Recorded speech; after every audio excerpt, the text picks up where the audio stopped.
welcome to the Intuitive Insights podcast series. I'm Nina Lockwood, founder and director of Intuitive Interim and Executive Search. Throughout this series, I will be sharing engaging conversations with talented leaders from across the UK transport sector. Today, I am delighted to welcome Maggie Simpson, who is the Director General for the Rail Freight Group. Maggie is a passionate advocate for rail freight in the UK and joins me on the virtual couch to talk us through her career story to date and also her 3 wishes for the future of the rail freight industry in particular. I really hope you enjoy it as much as I did. Maggie Simpson, good morning and welcome to the Intuitive Insights podcast. I'm absolutely delighted that you've agreed to be my guest. Thanks, Nina. It's an absolute pleasure to be here and to speak to you.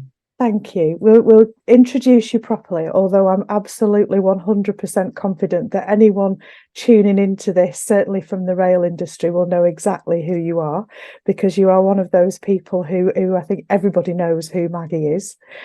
So official title, Director General for the Rail Freight Group, which you've been for just over 10 years, I think. That's right, yeah. And 17 years with Rail Freight Group. Yeah. An OBE for services to rail freight, which you got in the Queen's Birthday Honours list in March 2020. And also, I would imagine this is a very important role for you as well, as trustee for the Railway Benefit Fund. Yeah, absolutely. It's something that gives me great fulfilment, but also, a sense that you're helping people who are in need in our industry. And that's something that's very important to me. Yeah, absolutely. Well, I'm going to ask you, that's as it is today. Yep. That's what Maggie does in terms of the day-to-day role. What I'd love to do is wind back the clock to the very beginning. I know you did a degree in mathematical engineering, didn't you, at Loughborough? Did, so yeah. Coming from there and choosing what career was the right career for you. Take us right back, Maggie. What happened when you were at uni? How did you decide what to do and where to go? Yeah, back to the 1990s. So pre-mobile phone, pre-internet, pre all of those things. And I've got friends. We've all got friends who knew what they wanted to do with their careers. And they doggedly drove towards that. Successfully or otherwise. But for me, it was never really a plan. I just wanted to do things that I found interesting, I suppose. And when I took my degree, I decided to take a course that got a sandwich year in industry, because I wanted to, to get stuck in and, do something that was a bit more practical. And I took a year working for British Gas, as it was at the time, round about the dawn of gas privatisation, really. But I was working in their research and development centre, and we were working on reliability modelling of their gas compressor network, so where they bring the gas offshore and squash it up to put it into the distribution networks, and we were looking at how reliable they were and how many of them they needed in consequence. So I did that for a year, enjoyed that, and went back and finished my degree. And at the end of that, I thought, well, I could probably do a job in that. I've got a bit of experience, and there was I think it still exists, a little trade association for practitioners in reliability analysis, and they had a little paper handbook pre-internet. And right. I thought I could apply to some companies there. And being a student and, a little bit tight with my money, I decided I'd send my CV off in alphabetical order. So I wrote to all the ones beginning with A, and I got a job with a company beginning with A. So that worked. So that was how I got my first job, really, by being tight with the money. And right. That company beginning with A was a consultancy called R.C.D. Little, who were big in safety, and still are big in safety, reliability, safety management. They'd spent most of the last decade working in the oil and gas industries on the back of big, the big accidents like Piper Alpha, the sort of catastrophes of the 80s.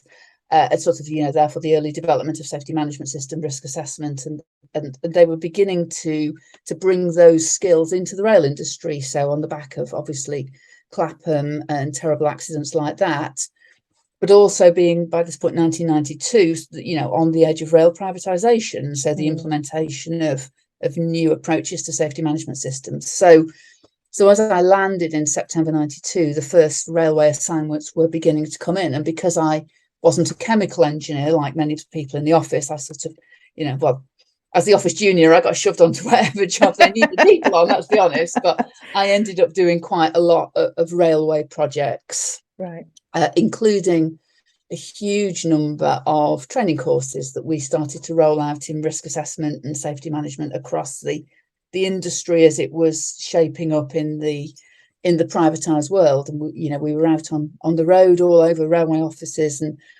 I think what won me over really was the people, because we were meeting people from senior managers through to practitioners. Sometimes people had come in from operational roles, right across the piece, and some of them were pretty suspicious about risk assessment and safety management. Some of them embraced it, but to a person, they were kind, they were generous with your time.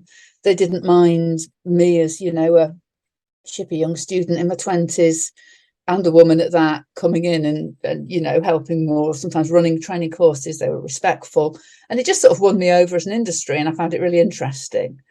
And as well as the training, we were doing projects. We were in Hong Kong, we were working for Irish Rail, a whole load of different projects in different things, and so that sense that it was an industry that was going places, both domestically and across the world, was also part of it. So I did that for a number of years, and eventually, I think the consultancy ran its time for me. I got a bit tired of having to meet sales targets, and so I wanted to look for something else. And this time it wasn't alphabetical order that got me; it was a train ride. Really? Okay. Coming back from London one day up to Cambridge, where I was living, reading somebody's Evening Standard over their shoulder. Saw a job ad. When they got off, I nicked the paper, ripped it out, and that was how I ended up at OPRAF, the Office of Passenger Rail Franchising. Okay. What a great story. I love stuff like that. Yeah. As you can see, not the pre-planned career, No, absolutely. Yeah. So I ended up at OPRAF in 1998, probably, I think. And they, by that point, OPRAF had franchised all the companies. They were all out in the private sector. Yeah. And it was really in round one of contract management.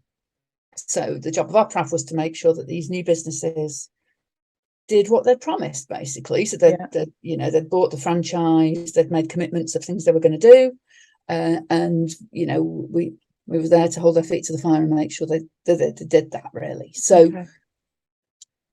So it was, in a time point of view, it was great, because these were new businesses. There were promises, the cracks which began to appear later hadn't appeared at that point. We were involved in the ordering of the Pendolinos. We were involved in the opening of West Ham Station, LTS or C2C as they became, had a brand new fleet of trains. It's really exciting. And as OPRAF, we were very light touch, really, when you look at the number of people who are involved in that role today.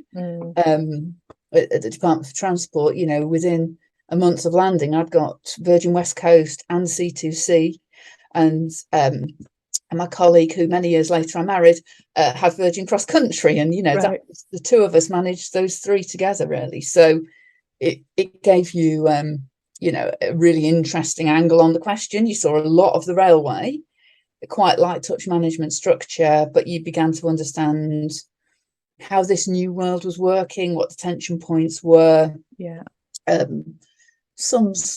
Looking back on it, I think you could see where it might have started, where it was going to creak. It didn't really in my time, but it was an exciting time to be there. It sounds that it's kind of this blank piece of paper stuff, isn't it?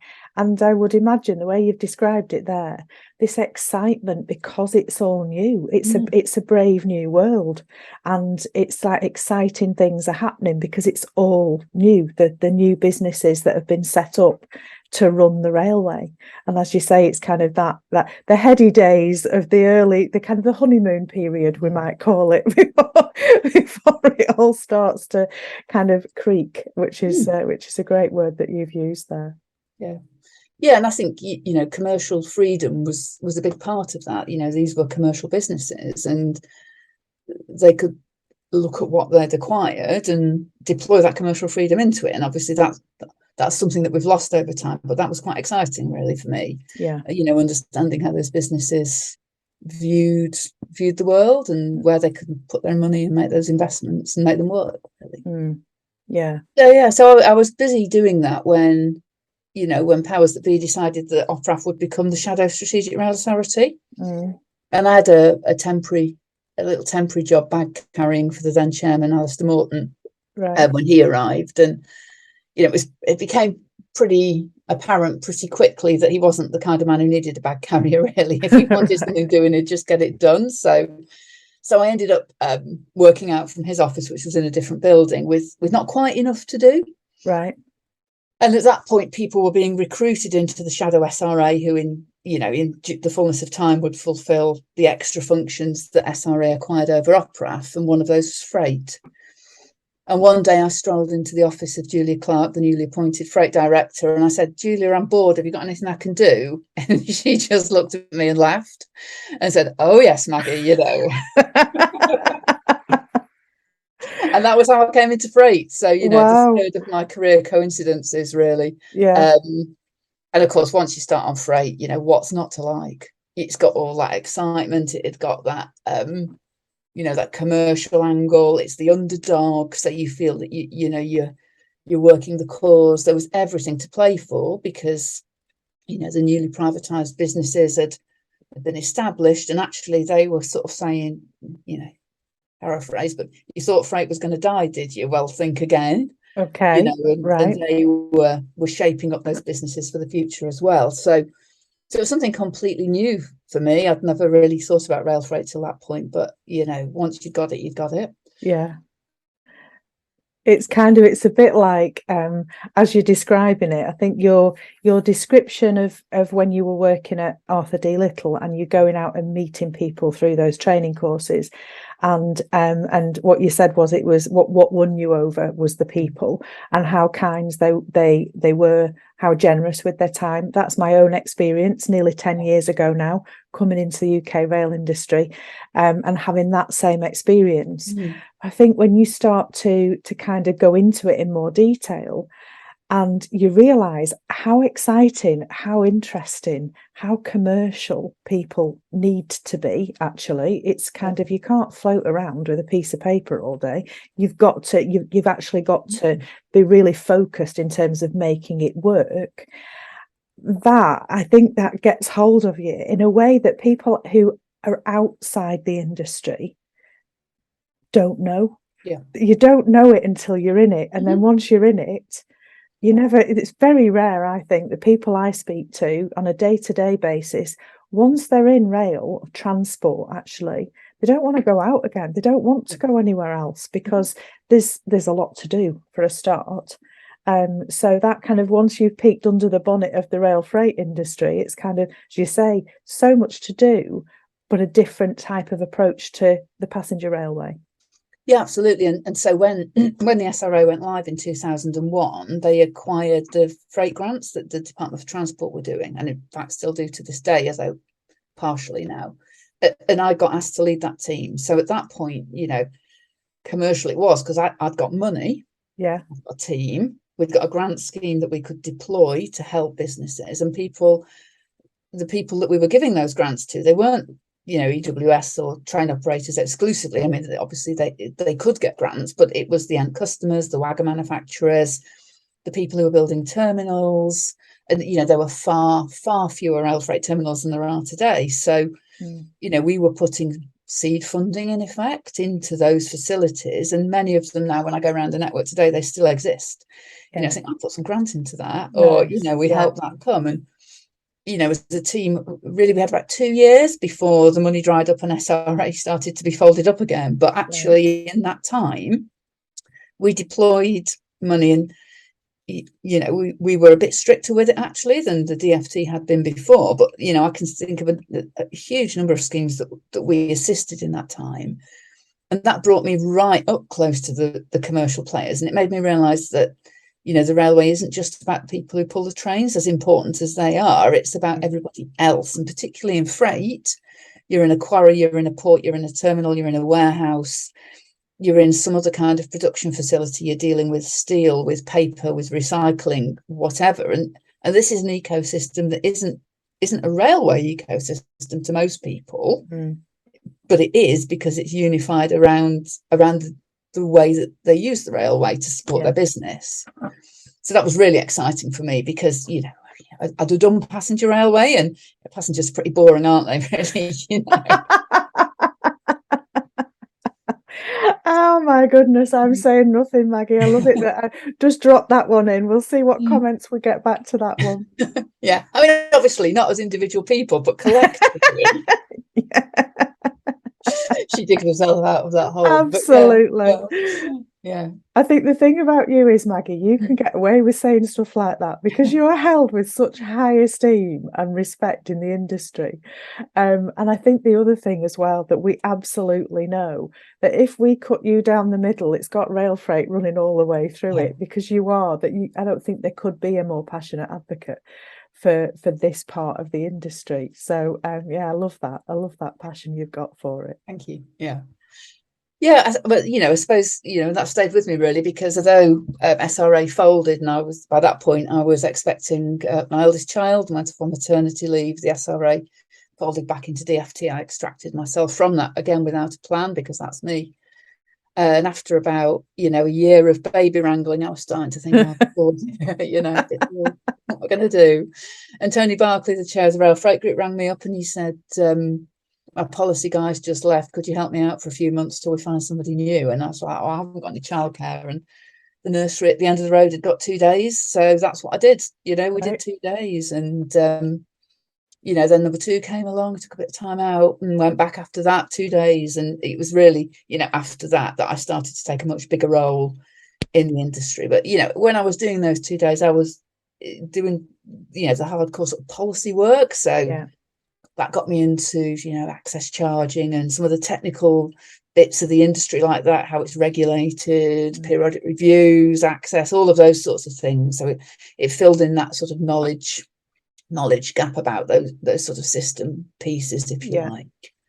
And obviously working for Tony, you know, was an inspirational guy to work for. So, you know, you very quickly start to learn how to do that influencing, how to engage people and you know, build the case for what it is that you need to be achieving. So when he decided to step back a little bit in 2012, I sort of took up the helm, and he eventually retired as chairman a few years after that. So that was the journey really, and here we are. And I think from my outside perspective looking in, when I see you, obviously I see you on the speaker circuit and at various different events, and my kind of take on what your day-to-day role is, as I said, from that outside perspective, is it's very much about influencing. It's very much about engaging, and you have got quite a few different stakeholder groups there in terms of people that you are engaging with on a regular basis. Does that reflect what a real life week in the life of the DG of the Rail Freight Group looks like, Maggie? Is there what is there to it? What does a week in the life look like? So, I mean, obviously there are some bits, you know, we are a tiny little business. So there are 7 bodies that add up to about 3 full-time equivalents. Everyone is part-time. Several of the people who work with me are semi-retired, or they have other roles as well. We all work flexibly. We're all over the country. So of course that means, you know, running the business takes, well, it's easy in a way because everybody gets on with it. But on the other hand, we're all a bit, you know, we're all covering each other's jobs and doing bits and pieces for that. And we have a big events program, which the team look after, but you want to oversee that. You know, we must do an event a month on average, probably, whether that's a webinar or a conference or a big event, a big awards dinner, or, you know, Christmas lunch or whatever. So there's some stuff about running the business that obviously you need to be doing. Of course, you also need to be talking to your members, and that's, you know, that is the most important thing because, you know, let's be honest, your members pay your bills, don't they? You know, they pay your salary, and their input is what drives what we do. So if they are worrying about something, you know, whether that's road reform or decarbonisation or the market or energy prices, if they're worried about that, that's something we need to be thinking about. Is this something we should be intervening in? Is it something we can signpost some information to them? Should we be talking to government about this, or Network Rail, or somebody else. So being with your members, and that's a mixture of sort of, we have regular forums with members in particular parts of rail freight, an intermodal forum, construction forum, a board policy meeting, and things like that, which help me to understand what's going on, what's important, what's driving their anxieties or their worries or their positivity, depending on what that topic is. Yeah. And then I suppose you've got to reflect on what I'm going to do about that. So there are some things that you would want to start to proactively be raising, and that might be either raising it with with those other stakeholders, or it might be raising it with back to your members, because actually sometimes it's about encouraging your members to do something or engage with a program or look at something or provide some input. And then, of course, there is that, that sort of reactive stuff. So consultations arrive or somebody decides to do something, you need to find a position on that and go out. But you're absolutely right, because there's no point in doing any of that if you're not going to tell people about it. If you're going to, you can have the most beautifully crafted policy position, but if you lock it in a wardrobe, you're not going to, deliver change. So you need to be out delivering change. And if you're going to do that, you can't kind of spring from nowhere and suddenly go, big problem, because people are going to go, who's that nutter? So you've got to have got the relationships already established. You need people to understand your sector, what it's about, why it matters, what's important, why does what rail freight does matter to government or to the industry or to Network Rail or to whoever. You've got to have all that in place before you land with your problem or your issue, because you need people to have the background and to trust that what you're saying is reflects a real life situation and an evolution of a topic. So you have to be constantly doing that place, that building that place. And it's not always a negative, actually. Often it's a positive. This is how we can help. This is what we're doing. This is why I'm telling you about this good news. Because you don't want to always be the one saying it's a problem, because it isn't always a problem. Exactly. Yeah. And there's loads of good stuff happening. And I'm a huge advocate for sharing everything that's going on, so that there's so much to learn, and when you're sharing it, other people will be able to contribute in different ways that maybe you hadn't even thought of. That kind of sharing and communicating and letting people know what's happening on the positive side, as you've said, so that as and when you need some help, because there's a challenge or there's an issue where we need to kind of pull people together and rally the troops, then they're more likely to do that if they understand what the position is. Absolutely. I guess some of the things you're saying, it's feeling to me like we're going very nicely in to the next part of the podcast conversation, which is around where Nina gets her magic wand out and she grants you 3 wishes.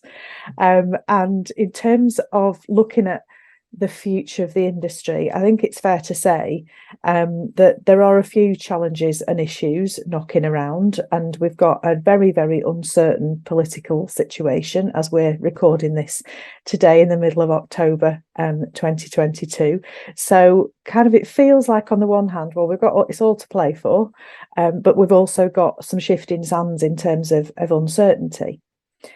With your huge knowledge, Maggie, of the rail industry and particularly freight, if I was to give you those 3 wishes to say, what would you want to be able to future-proof the industry, or what would you like to happen next? What would those 3 wishes be? So I think, the top thing really at the moment, I think, is economic volatility, and that, I mean that both in terms of the global position, the national position, and then the railway position as well. So, what are my members worried about at the moment? They're worried about a generalised drop-off in demand. So people are just not buying as much stuff. People are not building as much stuff. And whilst the rail is holding its own really well, you can't outrun a recession forever. So road volumes are dropping off in some places. The autumn peak is not really very busy compared to other autumn peaks. Right. And that's worrying people. And so that is about, the global and the domestic economic policy. And of course, real worries now about spending cuts and the impact on the railways from that, particularly in, the context of the next control period and what settlement Network Rail will get and what that will mean both for, the actual amount of money, but also sentiment. Yeah. Because it's very easy for people. I mean, it's a lazy argument, but it's a very easy argument to say, well, we haven't got enough money, so you can't run any more trains. Yeah. And we really can't have that, because even despite that economic volatility, we've got customers who want to use more rail freight. So what we've got to navigate is a situation where even if we haven't got enough money, and even if demand is difficult, we can still get customers attracted to using rail. And they are, because their boardrooms are assertively pushing on sustainability, and they want to decarbonize their supply chains, and rail is a big part of that. So, and that doesn't, that isn't going to change. Even if our government takes a slightly different path around net zero, the pressure from investors is going to stay, because this is a global piece about climate change that is, in desperate need of fixing. So those customers are still going to want more rail freight. They might want it a little bit more slowly than they would have done if we hadn't had a downturning economy. Yeah. And it might be a little bit more difficult to get those new trains running if the funding isn't there, but we've absolutely got to push on that. So the economy, number one. Yeah. Secondly, I think systems, because they're so often overlooked, because we're great in the rail industry. We've all been around it long enough. There's a problem. It must be the structure. It's because we've nationalised, privatised, not integrated, unintegrated, regionalised, devolution, whatever it is. And actually, probably needed to replace the system. Yeah. So we run the rail freight network off systems which are older than me. Right. But you kind of think, well, what would Amazon do? What would Amazon do? And they probably wouldn't have a rail review. They'd probably just buy a new system. And this is not uniquely true of the UK railways. You can see it all over the world. But actually, there are ways we could grab those core systems, and some of that's big stuff like ECTS, which, I'm glad we're starting to get on with now. But actually, just some of the underlying core things that, as a passenger, it frustrates you day in, day out because the ticket system doesn't do what you want, but actually you scale up across a lot of things. So trying to grab those core systems, modernising how we do things. And in freight, that also means some of the ways we work are, a little bit antiquated. Some of the standards and systems, there's just been some brilliant work done on a couple of strengths. So how much weight can you put in the wagon before the train would pull itself apart, in effect? Right. And that work's shown that, I think something like a third of the wagons could have an uplift in weight without doing anything. It's just because a standard that hasn't been looked at for decades. Okay. When you look at the standard against the modern couplers, you go, we could get productivity gain here. Yes. There's lots of stuff like that. So different ways of looking at it. Yeah. Yeah. Definitely. I love that question. What would Amazon do? There is one, isn't there, that's I guess was the pre-runner to that, but probably doesn't wash as well in the rail industry, which is what would Audrey do? Yes.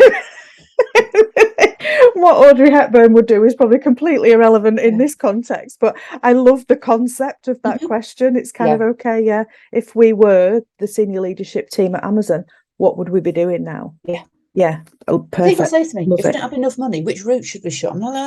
What would Amazon do? They wouldn't do that, would they? They wouldn't shut a route. Sorry, customer in rural part of the country, I can't be bothered to serve you anymore. They'd just find a different way. Yes, exactly. Yeah. I love that, Maggie. Really love that. And I think, the other one that I always put with that is, what would I do if it was my money? Yes. Yes. Let's look at this. I use that quite a lot in my business. Yeah. Well, it is your money. So exactly. I do with the team, if there's an idea for something we want to do, or there's, whatever, and it's kind of okay, if it was your money, would you be spending it? And it's a great question, because it really focuses your mind in terms of, do I really want to do this? How much do I want to do it? I love it. So I think I've got one left, my third one. You have. My third one is about sustainability, because actually, the industry is doing some brilliant work on this. And every time I hear people talk about what they're doing, I get more and more inspired. So we had a presentation the other week at a conference from Network Rail's Lead on Biodiversity, and you know, amongst a lot of other good stuff that he said, and, you know, really brilliant presentation. But, you know, one of it was kind of those sort of like grotty weeds that you've got in your terminal and depot. Yeah. That's biodiversity, you know, and there's a name for it, which I can't remember now, it's a mosaic. But, you know, for me, it just looked like weeds. But to him, that, you know, that was a joyous bit of biodiversity. Wow. Okay. And there's so much, I think, that we could be doing in the wide arc of sustainability. Obviously, decarbonisation is really important, really difficult. Modal shift is really important in that place. And some of these things are difficult and they need a lot of investment. But actually, with that, there's lots of things that we could be doing which don't need as much investment, but, you know, could really help place the railway as that sustainable mode of transport, which we know it is, but it doesn't always kind of get placed as that in people's minds, I don't think. Yeah, absolutely. And I think there's a real concern here, Maggie, about, as we're going through all of the political change that we're going through, and we've got the William Shapps plan for rail. I don't know if it's now just Williams again, actually, I'm saying that. But anyway, what it is, it's the plan for rail and rail reform, and all of these question marks over what the future looks like and how much investment will be available. So when I hear people describing things like you've just talked about in relation to sustainability, it's not just the headline stuff in relation to sustainability. It's looking at the whole system in a different way to see how we can make improvements. And it's that kind of, it's the innovation and the research and development stuff that I have a really big concern about, that we start to lose that because the investment that's coming in is just allowing us to keep the lights on. And there isn't any left. To do the can I call it the clever stuff? But I don't even know in some cases whether it is the clever stuff. It's just allowing people to I think management consultants call it sandboxing, don't they? It's kind of just sit there and play for a while and see what happens. And it's a big concern, I think, in terms of us being able to move into a future where we're really contributing to sustainability, as we should be doing as an industry. But if we're not being given the investment, the time, the space to play with it, will we ever make the strides forward that we need to?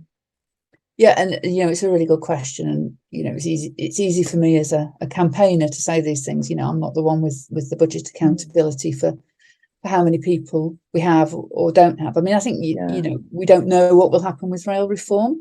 And I think there are elements of that even without legislation, we could make good progress on, to be honest. I think, you know, from my point of view, the legislation which puts passenger and train together is always the bit that I'm most nervous about, to be honest. So I think some of the other guiding minds roles are probably things that we could be getting on with, you know, to a greater extent, despite any delay or indeed cancellation of that programme. But, you know, we do have to learn to navigate a world where there is less money, and we need to be really steely focused on saying, and what is the future of you know, how do we have a railway which is still a core part of the UK?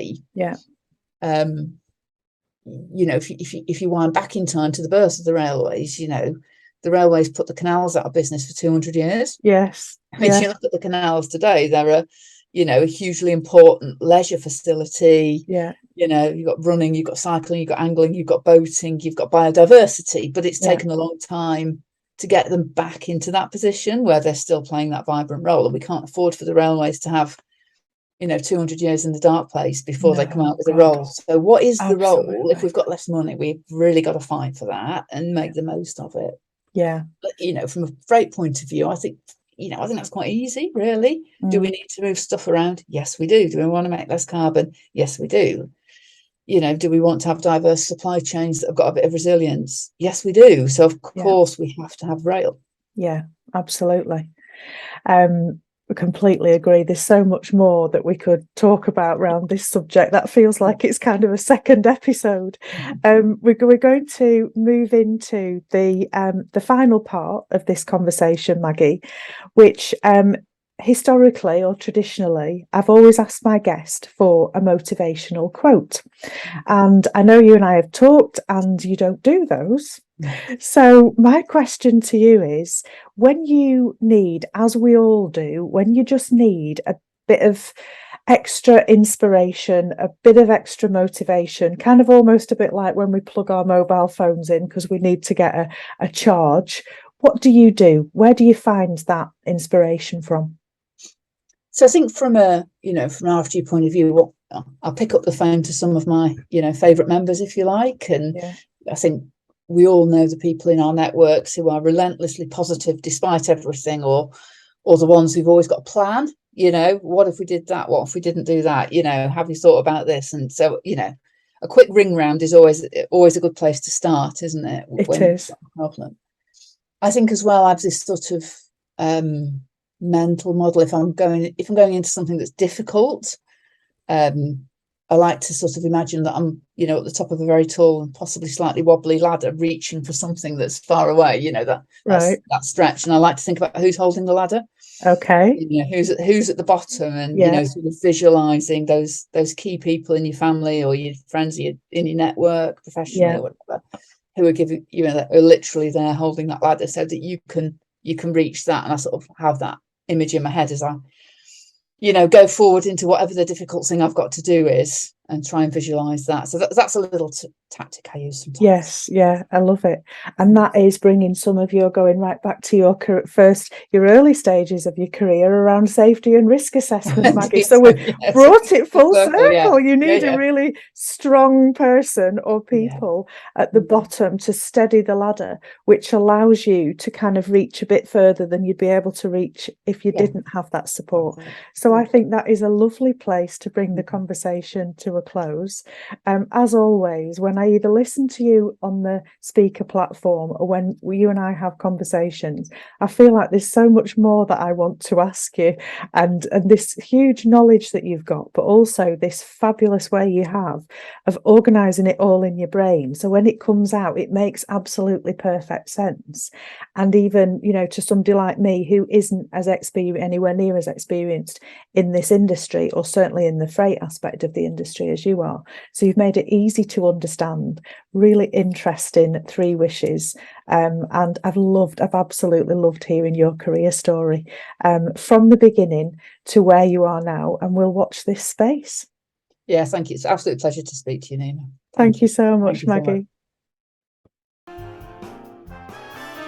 My huge thanks to Maggie. I found that such an interesting conversation. I really hope you did too. Please do drop us a comment, a like, or subscribe to the podcast series so that you can listen in to more industry leaders who share their career stories and aspirations for the future.